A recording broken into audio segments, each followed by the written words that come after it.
de Prensa Plus.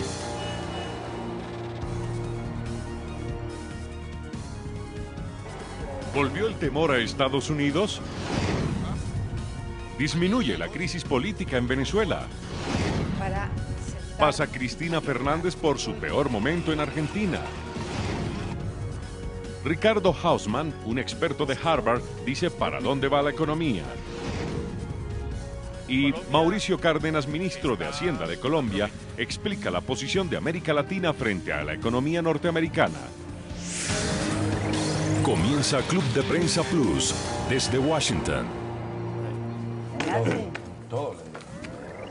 Bienvenidos al Club de Prensa Plus. Transmitimos desde Washington, a 3 cuadras de la Casa Blanca, y les doy las gracias a mis invitados del día de hoy. En primer lugar, la corresponsal del diario La Nación de Buenos Aires, Silvia Pisani. Silvia, bienvenida a este programa. Hola, muy buenos días, ¿qué tal? Antonio Caño, el corresponsal jefe del diario El País de Madrid, bienvenido a este programa como siempre. Hola, Juan Carlos. Muni Jensen de NTN 24, gracias por estar aquí. Gracias. Y el profesor Héctor Shamish, del Centro de Estudios Latinoamericanos de la Universidad de Georgetown, gracias por estar en este programa. Gracias, Juan Carlos. La primera noticia está aquí en Estados Unidos. Hace pocos momentos fueron identificados ya los dos jóvenes que aparentemente pusieron los explosivos en la maratón de Boston el pasado lunes. Uno es Tamerlan Tsarnaev, de origen checheno, 26 años, y murió, según todas las informaciones, ayer en un tiroteo con la policía de Boston. El segundo, y lo están buscando, es Shokar Tsarnaev, de 19 años. Según lo que aparece en las redes sociales, son de credo musulmán y viven en Estados Unidos hace varios años. Alguno de ellos tiene una beca en un colegio en Cambridge, el suburbio más importante de la ciudad de Boston. Por otra parte, ha habido una explosión en Waco, en Texas. Y por otro lado, esta semana llegaron unas cartas con ricina a la Casa Blanca, una para el presidente Barack Obama y otra para un miembro del Congreso norteamericano. Se cumplen esta misma semana y justo el día de hoy 2 aniversarios de atentados terroristas en Estados Unidos.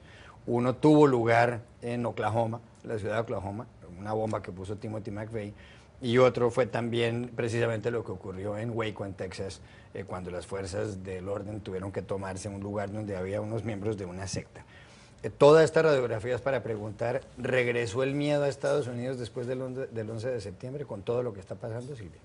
Hombre, lo que regresó es evidentemente una de esas semanas que uno preferiría decir, por favor, apaguen el televisor, no lo hagan. Apague el televisor, porque realmente son esas semanas en las que uno no respira directamente, ¿no? También hay buenas noticias y yo siempre trato de quedarme con eso. Es una semana muy dura, muy difícil. También es una semana en la que se demostraron muchos valores y buenos en esta sociedad y eso es sumamente alentador. No creo que haya vuelto el miedo. No, eso es una de las primeras cosas que me llama. Hay que esperar los sondeos, hay que esperar qué dicen las estadísticas, pero creo que estamos frente a una sociedad que está demostrando que no se quiere dejar aterrorizar. Y ese creo que es el primer dato. El segundo es que en este mismo momento es impresionante la cacería humana que se está desarrollando en Boston, atrás de los terroristas justamente de la maratón de Boston. Así que estamos a la espera de eso, ¿no? Antonio Caño, ¿ha vuelto el miedo o no ha vuelto el miedo? Bueno, este es un país resistente y que ha dado muchas veces a lo largo de la historia lecciones de que sabe resistir, pero una cierta sensación de que es un país hostigado sí que creo que existe desde el 11 de septiembre. Y en parte con alguna razón, ¿no? Piensa que la sociedad aquí desde hace muchos años vive constantemente bajo esta presión de que un día Corea del Norte amenaza con tirarte un misil nuclear, otro día una página en internet de no sé qué lugar de Oriente Medio amenaza con liquidar a todos tus soldados, otro día un ayatollah en Irán dice que la espada de la venganza acabará cercenando el cuello de los infieles en Estados Unidos. Es decir, que es una sociedad que vive más la acumulación de escenas de violencia doméstica que día sí, día no vive esta sociedad en manos de locos o, en fin, o justicieros aislados. Es decir, que este país vive efectivamente sometido a un clima de violencia interior y exterior considerable, fuerte y que genera una sensación de hostigamiento. Yo creo que muchos norteamericanos o algunos norteamericanos ven el mundo como un lugar en el que siempre hay alguien complotando para matar norteamericanos. Y desde ese punto de vista es una sociedad un poco especial y con una relación un poco especial con la violencia. Dicho eso, yo creo que nosotros, como analistas y como periodistas, en este momento nuestra responsabilidad justamente es discernir y separar entre todas esas violencias. Hay violencia que es accidental y otra violencia que es provocada por individuos aislados, otra violencia que es institucional y cada una de esas violencias requiere un tratamiento diferente, y en los casos que se han producido esta semana en Estados Unidos, las bombas de Boston o los sobres con veneno a la Casa Blanca, creo que son situaciones diferentes y que conviene analizar por separado y con prudencia. Yo creo que este país perdió la inocencia el 11 de septiembre del 2001 y ya está un poco más endurecido y cínico frente a lo que pueda pasar y las amenazas a las que está expuesto. Pero sí pienso que este país también se había relajado un poco en la última década, donde no hubo grandes actos terroristas o intentos de actos terroristas y se liberaron las reglas en los aeropuertos, empezó a crearse otra vez una sensación de calma. Un miedo que seguramente va a volver después de los ataques en Boston es el miedo a las multitudes. En un país de parades, de desfiles y de grandes congregaciones, es posible que por bastante tiempo las personas que se congreguen en un partido de fútbol, en algún lugar donde haya multitudes, sientan ese temor que no existía de repente hace una semana. Y el otro miedo que también está creciendo es el miedo a ser los malos de la película, que la gente odia a los Estados Unidos, porque en las películas y en la imagen de los norteamericanos ellos siempre son los buenos. Y el hecho de sentir que hay odio dirigido hacia la sociedad norteamericana es algo difícil de digerir para este país. Profesor Chávez. Sí, pero a veces el odio a la sociedad norteamericana se origina en la propia sociedad norteamericana. Y entonces, como decía Antonio, hay que discernir eso. Waco, Texas, o Oklahoma, o la escuela en Connecticut, no tiene origen en el mundo musulmán, fundamentalistas islámicos, Al-Qaeda o nada parecido. Aunque sí aparentemente lo de Boston, digamos, ¿no? Entonces, eso es importante porque es una sociedad con un importante grado de violencia. No es la violencia que nosotros vemos en América Latina, que es de otro tipo, violencia de exclusión, de desigualdad, de conflicto político. En el caso de ustedes en Colombia, bueno, un conflicto histórico, muy violento, obviamente.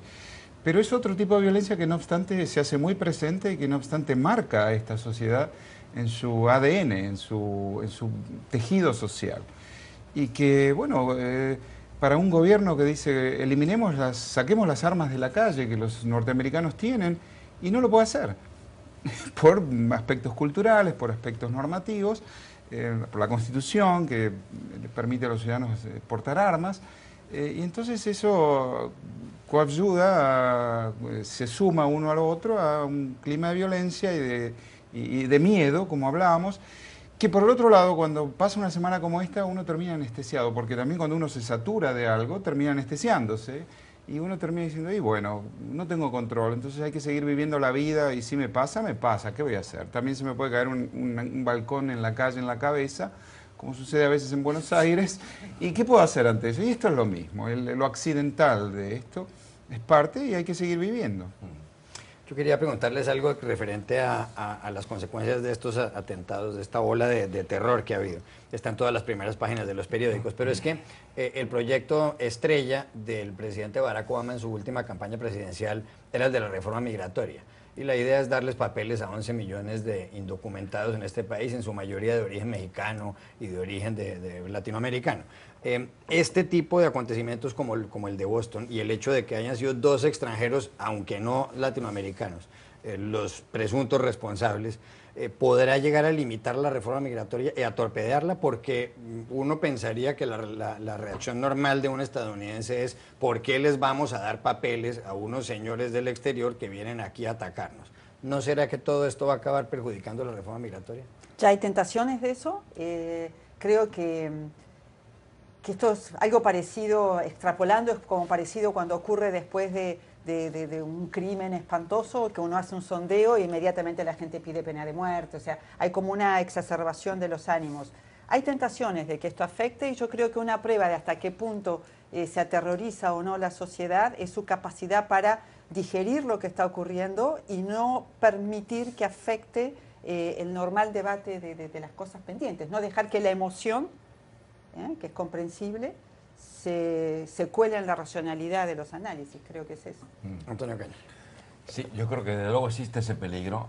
Yo confío, y cuando digo confío me refiero a que tengo fe, no que realmente crea en que puede ocurrir, pero en fin, deseo que ocurra, que el Congreso tenga un pensamiento algo más consistente que el pensamiento primitivo que puede tener cualquier persona de que si hay un inmigrante que mata quiere decir que todos los inmigrantes son delincuentes. Yo confío en que aquí se juega Estados Unidos mucho en esta reforma migratoria. Esto no es un acto de generosidad de Estados Unidos con 11 millones de inmigrantes ilegales, esto es una apuesta estratégica esencialmente para Estados Unidos. Esto para quien es muy importante es para Estados Unidos, para su futuro como país y para su definición como sociedad. Y realmente no creo que eso se pueda afrontar desde el primitivismo, insisto, de pensar que un inmigrante procedente de Chechenia mata, por tanto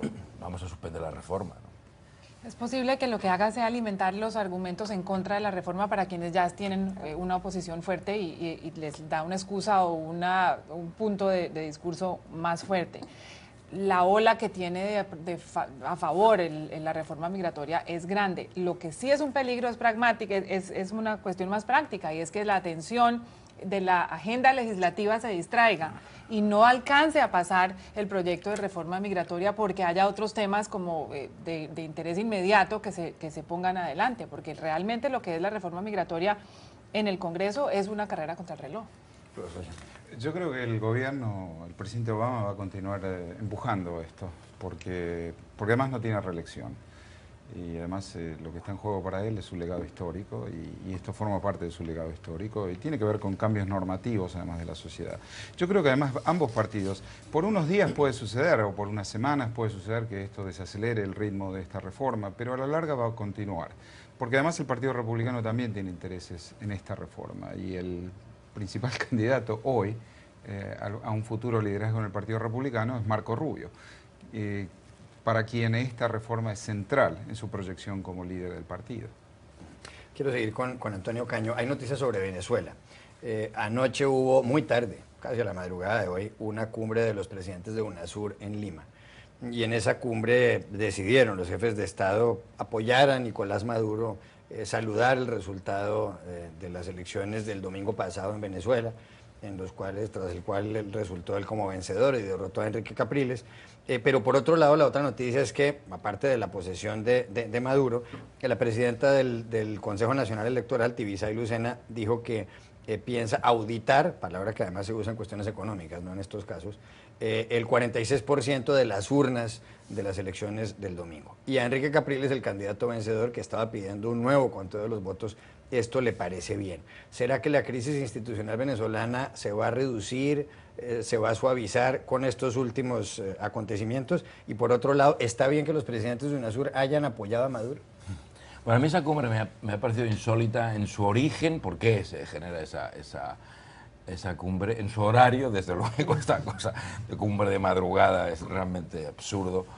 Y desgraciadamente sus conclusiones, que es básicamente que demuestra ser una cumbre para fortalecer a Maduro, iniciativa que me parece en este momento inadecuada, porque la situación de Venezuela exigiría más bien unas fuerzas mediadoras y reconciliación y no fuerzas que claramente se pongan del lado de uno de los personas en discordia. Ahora, ¿se va a tranquilizar la situación? Bueno, vamos a ver, el régimen de Venezuela ya ha dicho antes que estaba de acuerdo con contar los votos. Vamos a ver si esta última iniciativa de contar al menos una parte de los votos efectivamente se concreta, que tengo algunas reservas al respecto. Yo creo que Capriles está jugando un papel en general bastante positivo. Su decisión de llamar a la calma, de renunciar a las protestas, sin duda ha contribuido a serenar los ánimos y eso pues, fin, le honra y creo que lo refuerza de cara al futuro.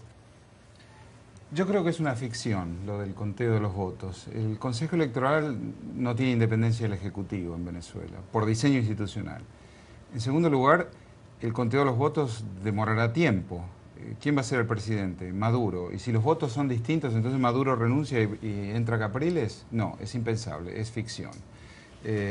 Por el otro lado, yo creo, si yo estuviera en el comando electoral de Capriles, yo le diría que conceda, que haga una concesión patriótica por la paz, por las vidas que ya se han perdido, para que no se pierdan más vidas, para que los venezolanos se reconcilien y que no necesariamente legitime al presidente, porque es una elección ilegítima, por definición también, porque si la diferencia es 1%, 1,5%, bueno, esto quiere decir que Capriles ganó, pero que de todas maneras no podría gobernar, porque el chavismo no lo dejaría. Y por el otro lado, el chavismo tampoco va a poder gobernar. Entonces, lo mejor es, tal vez, ha hecho una extraordinaria elección, ha consolidado su liderazgo, que espere. Además es joven. Los políticos no saben esperar, siempre son muy ansiosos y no hay un mañana, todo es hoy. Pero algunos sí, y esta es una ocasión para eso. Sin duda, esta decisión del Consejo Nacional Electoral le baja la tensión a una situación que ayer parecía insostenible y difícil de resolver. Le baja la tensión porque gana tiempo, porque le pone como una especie de paño de agua tibia a una crisis y a una situación de orden pública complicada. Y deja a Capriles en una situación en la que no se puede quejar, porque es una concesión grande que le ha hecho Maduro y que el resultado sin duda pues, no va a cambiar mucho.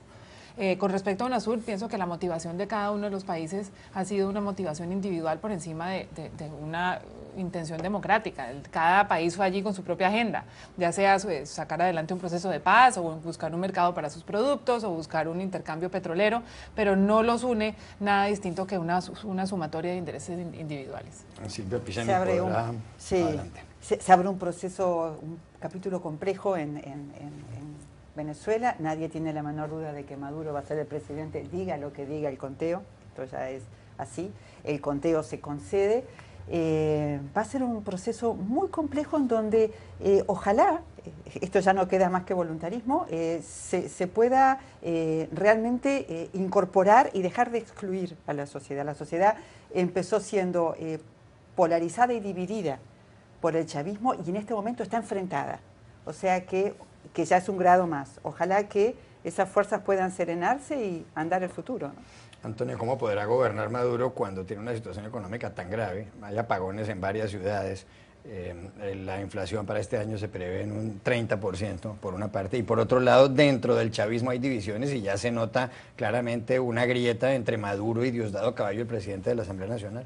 No, es imposible. Yo no creo que Maduro pueda realmente gobernar este país en las actuales circunstancias si no se produce un cambio enorme, un proceso de reconciliación nacional, o bien él se convierte en un dictador de facto. En las condiciones en que gobernó Chávez, no creo que Maduro pueda seguir gobernando, ni la situación económica, ni la situación política, ni la situación... No tiene ni el respaldo internacional, ni el respaldo interno, ni el respaldo del régimen, ninguna clase de legitimidad. Es imposible, es un gobernante caído antes de empezar. Pero si hubiera ganado con un 6% por encima de Capriles, ¿la situación sería distinta? Claro, si le añadimos sí, posible. Si hubiera ganado un 6% y de forma reconocida y legítima, pues podría ser distinta. Claro, podría ser, sí. Profesor Chamis. No, claro que sí, pero yo sigo sorprendido que el gobierno venezolano, la autoridad electoral, haya reconocido esta diferencia, que es un empate con una intensidad de conflicto de todo tipo, político, ideológico, vital, ¿no? Se odian. ¿Cómo funciona un país cuando las élites políticas se odian con esta intensidad? No, no puede funcionar.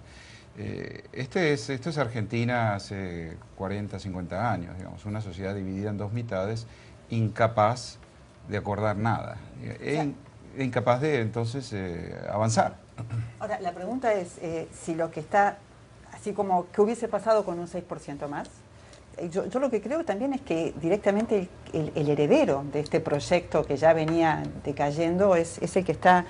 Posiblemente no es el hombre del momento, es lo que está demostrando en estas... Empieza mal Maduro, con un gesto incapaz de reconocer la gravedad de la situación que tiene e insiste en pelearla por el único camino que encuentra, que es el de la presión. Sí, ¿no? no, Y demuestra que el chavismo probablemente nunca ha existido, pero desde luego no ha dejado la huella necesaria para extenderse, para prolongarse en el tiempo. Sí. Y ahora empiezo a dudar que alguna vez haya existido. No, y además Maduro solo tiene Macondo, digamos, ¿no? Y Macondo, el pajarito en el sombrero, funciona cuando hay recursos. Cuando los recursos son escasos, no se puede gobernar con Macondo solamente. ¿No será que se fortalece un poquito ahora con el espaldarazo de todos sus vecinos? Yo creo que sí. Es tan oportunista ese respaldo y tan notoriamente oportunista que creo que no. No, es un tubo de oxígeno, ¿Sí? La resolución, pero que tiene límites. ¿La necesitaba? Sí, definitivamente. Sí, necesitaba algo, sí. Pero tiene el límite y el límite es la macroeconomía. Usted mencionaba Argentina y vamos a hablar de Argentina, porque anoche hubo una manifestación multitudinaria, están las imágenes de la primera página del diario La Nación de Buenos Aires, una manifestación en contra de la reforma a la justicia que plantea la presidenta Cristina Fernández de Kirchner. Es más, en realidad es una marcha de la oposición, pero pocas veces se había visto una manifestación de este tamaño en Buenos Aires. ¿Está muy debilitada la presidenta argentina? Yo creo que no es una marcha de la oposición, insisto con esto, esta vez participo, son grandes discusiones que tenemos, pero me parece que esta es una marcha de gente diciendo, eso, no queremos esto. Son sociedades diferentes, las sociedades de América Latina. Uno extrapola muy fácilmente lo que pasa en Venezuela, lo que pasa en Argentina.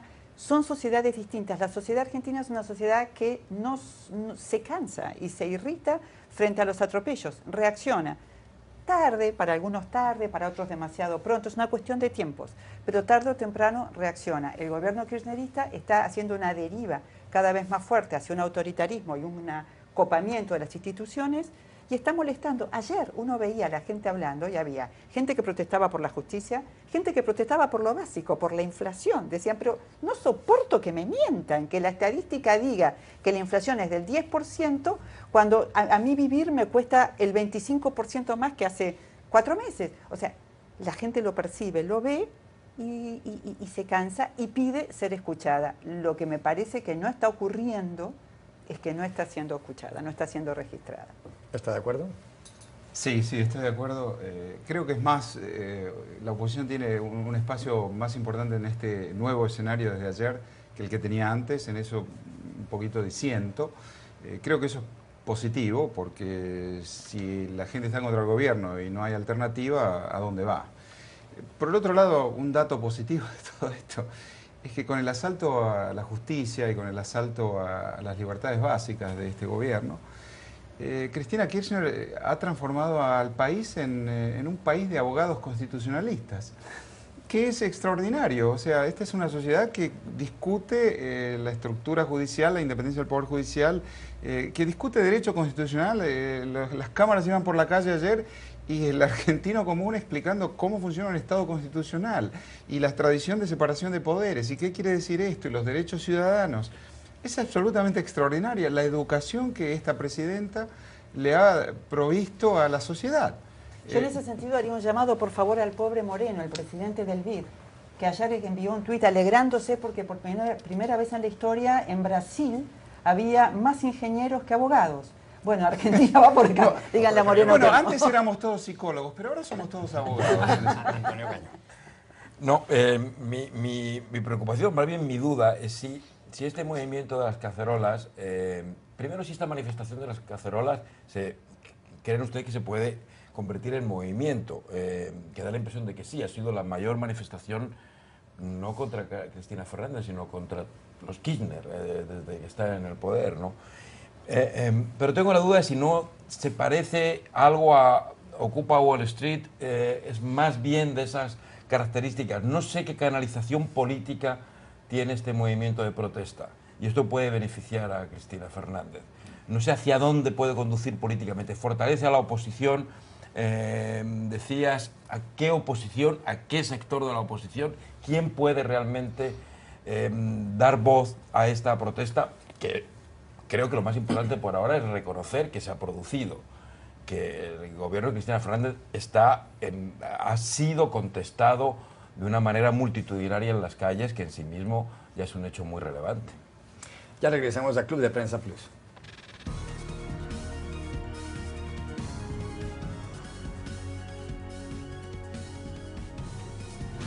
Ya regresamos con Club de Prensa Plus.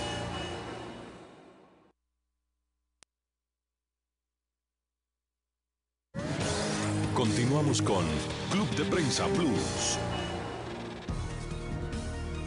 Volvemos a Club de Prensa Plus. Silvia, ¿para quién fue esta semana una pésima semana? ¿Para quién o para qué? En mi caso, creo que ha sido una semana muy difícil para las cacerolas en América Latina. No hay nada más golpeado, más castigado y más amoratonado en estos días que ellas. Suenan en Argentina, suenan en Venezuela. Este símbolo que empezó tiempo atrás en Chile, la primera vez que se usó creo que fue allí, se está convirtiendo en sinónimo de protesta, de reclamo, de hacerse oír. Mala cocina, buena participación. Antonio Caño, ¿quién tuvo esta semana una pésima semana? Yo creo que la semana desastrosa le corresponde al Senado de Estados Unidos por votar en contra de las tibias y modestas medidas de control de armas de fuego que había propuesto el presidente Obama y que respaldaba aproximadamente el 90% de la población norteamericana según las encuestas. Yo creo que el Senado directamente o la mayoría o una parte considerable del Senado directamente se ha rendido ante la Asociación Nacional del Rifle. Creo que ha quebrantado su responsabilidad con la sociedad y creo que ha perdido una oportunidad histórica como no había desde hacía varias décadas y como probablemente no volverá a presentarse en otra buena porción de tiempo, de poner una cierta regulación en algo, en un mundo, el de las armas, que está en el origen y en el fondo de gran parte de la violencia que sufre este país. Muy bien, una Creo mala que semana. la persona que quiere que se acabe rápido esta semana es Barack Obama, porque empezó realmente con una tragedia detrás de otra. Empezó con la masacre en Boston y con el regreso al terrorismo, o aparentemente el regreso del terrorismo a Estados Unidos. Le mandaron una carta con veneno a su propia oficina que fue interceptada. Vio como un proyecto de ley que mencionó Antonio fracasó, en donde él había puesto todas sus apuestas políticas y emocionales. Aparte de todo, su aprobación en materia económica se bajó a los niveles más dramáticos desde que fue reelegido. Está en un 52% de desaprobación el proyecto económico de Barack Obama y sus intervenciones han sido todas o para consolar víctimas o para darle un acta de defunción a un proyecto de ley en el cual él apostó muchísimo o para hablar en unos servicios funerales. Una semana trágica para Barack Obama. Héctor Chamis. La peor semana es para la democracia en América Latina, comenzando por Venezuela. La democracia es un método para elegir gobierno, en Venezuela no funciona, la poca transparencia del proceso electoral, y la democracia también es un sistema para organizar el poder, la división de poderes, los derechos individuales, etcétera, y eso tampoco funciona en la Argentina, donde el Ejecutivo asalta esos derechos. Entonces esa es la peor semana. Ya regresamos a Club de Prensa Plus. Ya regresamos con Club de Prensa Plus.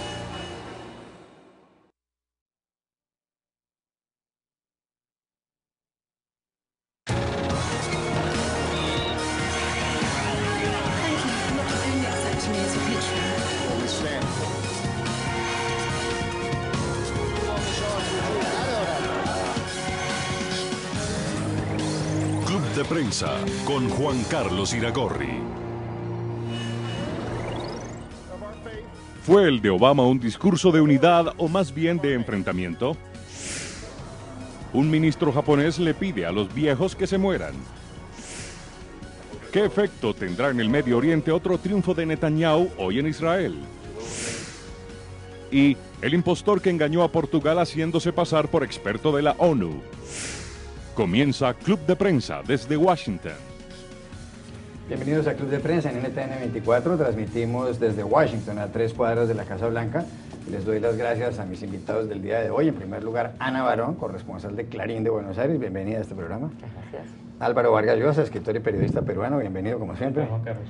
Muri Jensen de NTN 24. Bienvenida también. Gracias. Y Xavier Vila de Cataluña Radio. Bienvenido. ¿Qué tal? Buenos días. Como cada vez que está usted aquí. Bueno, la primera noticia tiene que ver, por supuesto, con la posesión ayer para iniciar un segundo mandato de Barack Obama como presidente de Estados Unidos. Ana, usted publicó en Clarín, y tenemos las imágenes, un artículo titulado Obama asumió y lanzó una agenda progresista. Hoy hay distintos editoriales en la prensa de Estados Unidos. El Washington Post, por ejemplo, tiene este título que dice debemos actuar. El New York Times titula Obama ofrece una visión liberal y debemos actuar. En cambio, el Wall Street Journal, que es un periódico conservador, dice que la cosa es completamente distinta. Básicamente el debate es, Obama ha planteado la necesidad de que se ayude a la clase media en este país, que no solamente progresen unos pocos, pero el debate en los periódicos es que para algunos, como el Post y el Times, esta nueva agenda dibujada y descrita por Obama es incluyente y hace un llamamiento a la unidad. En cambio, el Wall Street Journal dice que no, que esto va a generar nuevamente una gran disputa entre demócratas y republicanos. ¿Usted en qué orilla está? Yo creo que en realidad la agenda es una agenda muy progresista y que va a haber poco margen de maniobra para la negociación si la agenda se mantiene tal cual. Porque en realidad ha tocado todos los temas más delicados, desde la reforma inmigratoria, el derecho de los homosexuales. Son todos temas en que los republicanos tienen mucha resistencia a negociar nada en el Congreso. O sea, por lo tanto, creo que él hace en su discurso, Obama hace en su discurso un llamado a la unidad, pero es un llamado a la unidad del país y no de una política bipartidaria con los republicanos. Yo creo que es un discurso bastante combativo y que, como te digo, plantea una agenda en la cual los republicanos van a tener poco margen de maniobra para conceder, si se mantiene tal cual. Álvaro Vázquez. Yo estoy de acuerdo, y yo iría más allá incluso. Yo creo que Obama quiere intentar algo que se ha hecho muy pocas veces en la historia de Estados Unidos, que es una hegemonía política para el Partido Demócrata. Él quiere hacer para su partido lo que hizo Roosevelt, que inauguró décadas de hegemonía del Partido Demócrata, lo que hizo Lincoln para el Partido Republicano en todo el siglo XIX, los demócratas no volvieron a ganar elecciones en medio siglo. Quiere inaugurar una era, y esa era va a girar en torno a una serie de principios que pueden llamarse progresistas efectivamente, pero que suponen una lucha política a brazo partido con el Partido Republicano. Él ha calculado que el Partido Republicano está hoy demasiado a la derecha, que la sociedad se ha movido más hacia el centro o a la izquierda, que el Tea Party tiene capturado en condición de rehén al Partido Republicano y por tanto que se da la posibilidad en ese enfrentamiento de acorralarlo en un gueto político, ideológico, del que el Partido Republicano no pueda salir en décadas. Yo no sé si eso va a pasar o no, la historia no está escrita y todo es mucho más complejo de lo que suena, pero yo sí creo que él tiene eso en la cabeza y creo que va a apuntar hacia eso. Si lo logra en el segundo periodo de su gobierno, pues habrá sido el presidente histórico que evidentemente quiere ser. Cuando uno lo escucha hablar, es evidente que él tiene una idea muy grandilocuente de sí mismo. Yo haría un análisis más mundano, aunque estoy de acuerdo con Álvaro y con Ana, y es que él ensayó sus primeros 4 años, quizás con ingenuidad, a hacer las cosas por las buenas, a pasar por su agenda por el Congreso republicano, tratando de negociar y no lo logró, y ahora ha decidido que como no lo van a volver a elegir nunca, lo va a hacer a su manera. Y eso es evidente en el cambio de tono que él vio en el discurso y que ha sido recogido por todos los medios a favor y en contra. Resalto una columna de Dana Milbank en el Washington Post que dice que el discurso se quedó a mitad de camino entre un discurso de campaña y el discurso del Estado de la Unión que se pronuncia donde él expone su agenda ante el Congreso, y que fue un discurso bastante pragmático y pequeño. Está por verse si ese discurso se traduce en una serie de acciones mucho más contundentes que las que tuvo en el primer mandato. Es cierto que quiere establecer un legado, ¿no? Y que haga unas alusiones históricas importantísimas. Seneca Falls, Selma y Stonewall. Está hablando de los derechos de las mujeres en 1848, lo he oído mucho. Está hablando de esa marcha de Selma a Montgomery, Alabama, derechos civiles de los afroamericanos especialmente, que fueron duramente reprimidas, y está hablando de Stonewall y ese bar de Greenwich Village en Nueva York donde los gays se levantaron contra también la opresión. Por tanto, está tocando cosas que van realmente a la base de esta sociedad, como decía Álvaro, de la sociedad que le vota a él. A mí lo que me sorprende, me parece desde un punto de vista europeo fascinante, es que a este discurso se le llame progresista. Si se presenta este hombre con este discurso en Europa y le dicen que esto es progresista, vamos, se hunde el Parlamento, porque esto de progresista no tiene nada. Y luego ha habido unos silencios abrumadores en este discurso de una administración que es la que más ha atacado con aviones no tripulados a diferentes países como Afganistán, Pakistán, las zonas tribales. Es decir, que desde el punto de vista exterior se quedó completamente sin decir nada relevante, más allá de que no podemos estar permanentemente en guerra, pero cuando haya un conflicto, señor Obama, ¿usted qué va a hacer?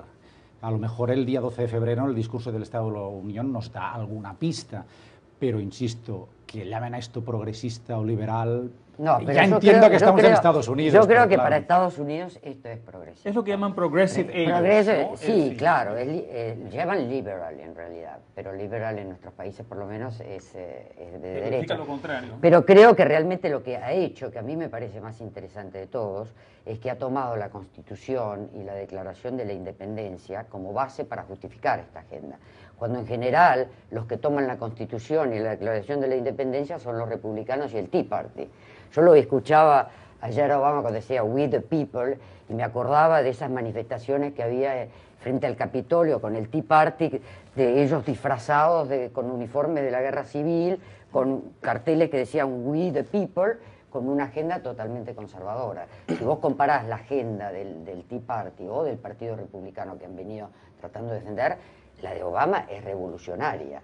Es decir, que yo comprendo que para países mucho más, digamos, liberales en el sentido americano como los europeos, esto quizás no sea tan progresista, pero yo considero que para Estados Unidos esto es una agenda progresista que va a tener muchos problemas de poder aprobarla. Sí, tiene razón, pero aquí la republicanos. fascinación es el debate intelectual sobre qué medidas se van a tomar con programas sociales que la gente necesita. El Medicare, el Medicaid, la seguridad social. ¿Cómo financiamos esto? ¿Hasta qué punto mordemos estas partidas a cambio de morder también el Pentágono y otras cosas? Es decir, ¿qué hacemos con la Constitución? Porque eso es populismo, y si abrazamos la Constitución como justificación para hacer determinadas cosas, luego hay que cumplir, porque a la gente le generas unas expectativas. Hay un problema adicional, y es que la política exterior podría obligarte a tomar decisiones que van en contra de lo que quieres hacer. Por ejemplo, él quiere evidentemente recortar el presupuesto militar, y creo que una de las razones por las que ha nominado a Chuck Hagel en defensa es precisamente esa, además de provocar un poquito a los republicanos también, seguramente. El problema es este. Si el día de mañana te ves involucrado en Siria, aunque no lo quieras, aunque trates de evitarlo, te ves involucrado en el conflicto de Siria, recortar el presupuesto militar no va a estar en la agenda ni siquiera, no solamente porque los republicanos no lo apoyarían, sino ni siquiera se atrevería el presidente a proponerlo. De modo que yo creo que la política exterior va a determinar en gran medida si va a poder o no va a poder presentar ese plan ambicioso de recortes militares. Si lo presenta, evidentemente va a tener que compensar eso disminuyendo la agenda progresista en otros temas. Si no lo presenta, va a poner el acelerador. Tiene mucho que ver una cosa con la otra, y eso tiene que ver con los acontecimientos que no están bajo su control. En este discurso hay una cantidad de sueños, por supuesto. Entonces Obama dice que va a combatir el calentamiento global, que va a resolver los conflictos con otros países de una manera pacífica, que los homosexuales, primera vez que son mencionados en un discurso de posesión en Estados Unidos, deben tener igualdad de derechos, que la clase media tiene que progresar, que debe haber incluso más o menos de unas puntadas sobre el tema de una reforma migratoria. De tantas cosas, ¿cuál logrará Obama? Porque uno se queda pensando, bueno, aquí hay 1 millón de cosas por hacer, quizás solamente consiga una. Todas no. No solamente todas no. Mira el primer periodo lo que pasó. El primer periodo él tenía una agenda muy ambiciosa en todos esos temas, incluyendo inmigración, por ejemplo, y tenía el control de ambas cámaras. Y sin embargo no pudo hacer nada de eso, tuvo que concentrarse en la reforma de la sanidad, porque él sabía que su capital político tenía un límite y que había que invertirlo ahí. Es una decisión política que tomó él, ¿no? De modo que clarísimamente no va a poder, y menos ahora que los republicanos controlan una de las dos cámaras, va a poder poner todo esto en la agenda. Yo creo que va a intentar 2 o 3 cosas que tienen que ver con eso que dije al comienzo, con la idea de una hegemonía política. Creo que el tema migratorio sí lo va a intentar. Lo va a intentar porque sabe que en ese tema los republicanos están en un problema gravísimo y además divididos. Y sabe muy bien que los republicanos, si votan contra eso, van a enajenarse a un sector fundamental de la población por las próximas 10 elecciones. Ahí están los votos. Y si no hacen eso, y si votan a favor un porcentaje importante de republicanos y la reforma pasa, se va a partir en 2 el Partido Republicano. Y probablemente veamos en la próxima elección a un partido de derecha radical, digamos, enemistado con el partido, disidente, digamos, del Partido Republicano, enemistado con él. De modo que yo sí creo que va a intentarlo, pero ¿qué va a lograr? Probablemente 1 o 2 cosas, no creo que mucho más. El sistema americano, que está hecho de contrapesos, no lo permite. Yo creo que la estrategia justamente la vimos en la negociación sobre el déficit fiscal, el precipicio, el llamado precipicio fiscal. La estrategia para mí es justamente tratar de plantear problemas que a lo mejor son muy controvertidos con los republicanos, y si los republicanos no lo aceptan, echarles la culpa. y por eso yo coincido con Álvaro, que con la reforma migratoria los republicanos van a tener que de alguna manera moverse de la posición tan inflexible que tienen, porque si no, las próximas elecciones las pierden segura, porque es el sector de la población que cada vez tiene más peso electoral y que se sabe de que en las próximas elecciones, si no tienen, aunque sea una fracción mayor a la que tuvieron en esta, muy probablemente lo vuelvan a perder. Es que el 71% de los hispanos votaron por Obama el pasado Es 6 de mucho noviembre, más. y solo el 29% por Mitt Romney. Bush en su época ganaba más votos republicanos que lo que sacó Mitt Romney. A mí me llama la atención que en ningún momento mencionó Obama al hombre blanco, y quizás la única concesión que ella hizo o que hará al hombre blanco es la composición de su propio gabinete. Hoy están en la catedral los hombres blancos en su celebración del desayuno de oración que tradicionalmente se celebra hoy, pero ¿eso no es un riesgo también para el Partido Demócrata, que ignoren al hombre blanco, que también es un votante importante, aunque ya sea más minoría? Y eso es un punto interesante porque ayer, por ejemplo, en el canal Fox, Bill O'Reilly hablaba de eso, que Obama está menospreciando al votante blanco y está atacando la agenda del votante blanco. Y yo sé que esa Eso es le una va a funcionar opinión, por ahora. sí, yo sé que esa es una opinión muy partidista, pero está ahí también. Y rápidamente lo de la inmigración, que realmente sí que es lo más posible que pase. Pero atención, porque hay muchos latinos a los que los republicanos los pueden ganar por la derecha, por el flanco derecho, por valores religiosos que están bien arraigados en la comunidad latina en muchos casos, con lo que no menospreciemos la Como hizo capacidad, Reagan y como hizo Bush. efectivamente, o sea, no menospreciemos la capacidad de los republicanos de abrazar el voto latino en relativamente poco tiempo.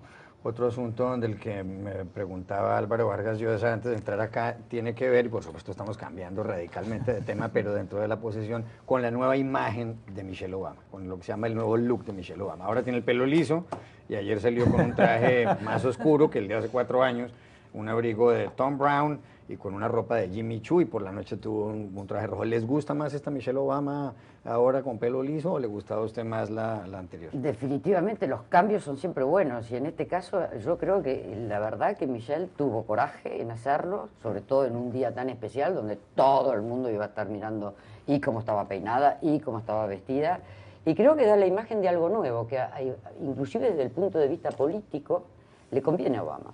Es decir, estamos en una nueva administración, nuevo look. Normalmente hablar del físico de una mujer en la vida pública es una forma absolutamente machista e injusta de disminuir su rango. Pero esta es una excepción, porque este es un statement, es una declaración política que hace ella. No solamente de fashion, digamos, de moda, no, política, absolutamente política. Nuevo periodo, nuevo look, modernización, juventud. Yo creo que esto está claramente pensado por ella, probablemente más que por asesores o por el presidente, por ella misma, que tiene una cabeza política, evidentemente muy bien puesta, para generar un efecto, y logró exactamente lo que quería, que estuviéramos dedicando aquí este programa, esta sección. Hablar de la moda de Michelle Obama. Yo creo que estamos en una época posfeminista, liderada por Michelle Obama, donde nadie se olvida que ella ha sido abogada, que trabajó durante el estudio de su marido para sacarlo adelante y que es una mujer profesional muy inteligente. Pero ella ha hecho de las virtudes tradicionalmente femeninas, el jardín, el entretenimiento y la moda, unos símbolos de poder y la maternidad, sin duda, que no la han disminuido para nada como mujer ni como profesional. Me parece admirable. Una encuesta demoscópicamente poco significativa, pero que vale mucho para un reportero que se pasea por aquí, es la que uno esta mañana va al metro, al bar, y todo el mundo está encantado con el nuevo peinado de Obama, de Michelle Obama, y todo el mundo le gusta más el vestido rojo de este año que al revés. Le gusta más el blanco de hace 4 años que el rojo de este año. El rojo este año está de moda con los Globos de Oro, ya lo vimos. Jessica Chastain, varias iban de rojo, por lo visto es lo que se lleva este año. Pero usted como lleva esta corbata tan maravillosa, insisto, señorita Gorri, que es la del Barça, pues... el Barcelona, usted cree que... Pero no se trata... ¿Cuántos somos del Barça aquí? Bueno, aquí uno yo no soy del Barça. Yo a veces soy del Atlético de Madrid, siempre del Atlético de Bilbao, pero esos son equipos que no ganan nunca, porque, como dice Almudena Grande sobre el Atlético de Madrid, los del Atleti han hecho del dolor una pasión. Bueno, todos los días tenemos aquí la sección en palabras y hoy justamente les tenemos la palabra más larga del español.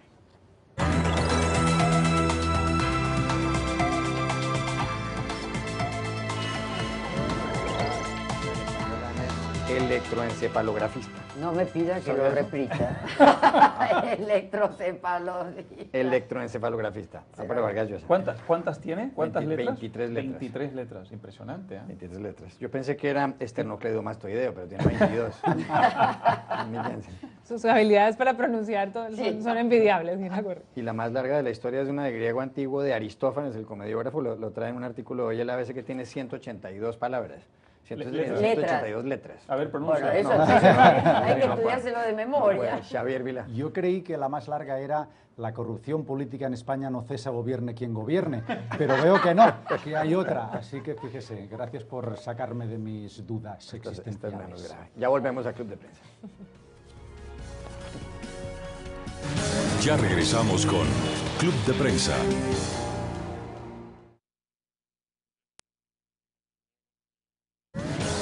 Continuamos con Club de Prensa. Volvemos a Club de Prensa en NTN 24. Xavier, quería preguntarle sobre el Japón. Esto tiene que ver con las pensiones, como usted es español y hay tanto lío con las pensiones. Quiero oír su opinión. El ministro de Finanzas japonés, Taro Aso, un hombre de 72 años, nieto de un primer ministro, yerno de otro primer ministro, pero famoso porque a veces mete la pata hablando, dijo ayer, a propósito de esto de que no hay dinero para pagar las pensiones, hombre, el problema solo se arreglará, refiriéndose a la gente, a los mayores, a los ancianos, el problema solo se arreglará cuando se den prisa y se mueran. ¿Qué opina usted de esta declaración del señor Taro Aso? Tristeza enorme, ¿no?, que alguien con un cargo público diga semejante sandez. Y me recuerda a políticos españoles que son muy proactivos diciendo sandeces. Y entonces el debate sobre las pensiones, esto entronca con lo que hablábamos de Obama y de la seguridad social, Medicare y Medicaid aquí, ¿no? ¿Qué tipo de sociedad queremos?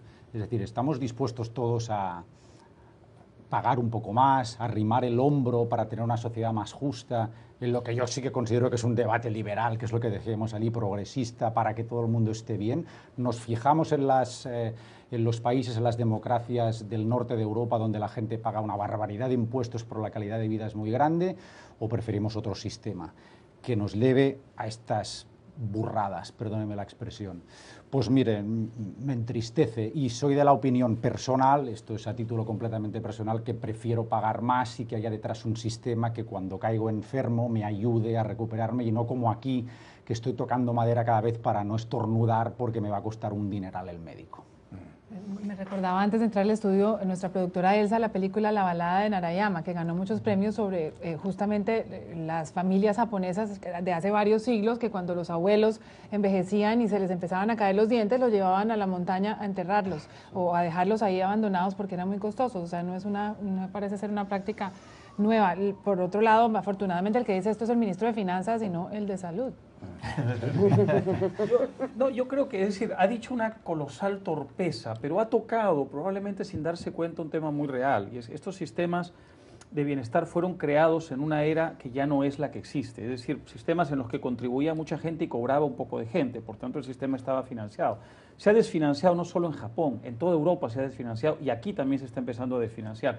Quizás es una de las pocas áreas en las que América Latina puede hacer una contribución al mundo. América Latina tuvo este problema, pasó de un sistema de reparto a un sistema de capitalización individual que hoy día funciona magníficamente bien en casi toda América Latina, funcionaba relativamente bien en Argentina hasta que lo volvieron a estatizar, pero en fin, en cualquier caso, yo sí creo que hay un problema real. El problema real es que esto ya no es sostenible y tienes que reformarlo. Puedes reformarlo haciendo retoques como elevar la edad de la jubilación, cosa que se hace en algunos países, pero con eso ganas un poquito de tiempo, o puedes tomar al toro por las astas y buscar un sistema en el que la gente pueda, digamos, tener una relación entre lo que saca y lo que pone en el sistema.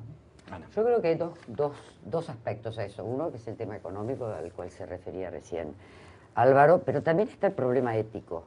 Y creo, mira, me hizo acordar cuando leí toda esta historia, me hizo acordar una conversación que tuve con un filósofo americano que trabajaba justamente en la parte ética de un hospital.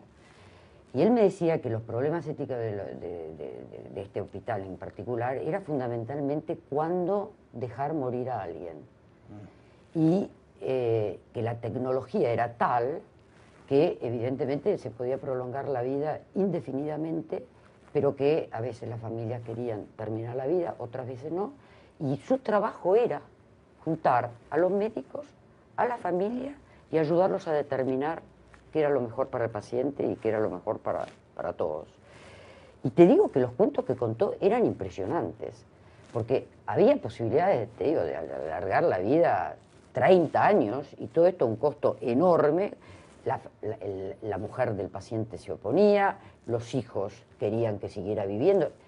Terribles problemas. O sea que me parece que detrás de esto hay temas más importantes, un tema muy importante, que es ese, el de cuando uno desconecta a alguien. ¿Te acuerdas que aquí hubo un gran debate? Fue un caso en Sí, Florida, ¿no? sí, Sí, sí, cuando un se caso en pusieron- Florida. sí. Se quisieron meter O sea, los políticos del gobierno federal y al final la familia dijo, ya no se metan, ¿no? Muy difícil, es un tema muy delicado que tiene consecuencias económicas enormes. Claro que sí. Enormes. Ya volvemos a Club de Prensa. Ya regresamos con Club de Prensa.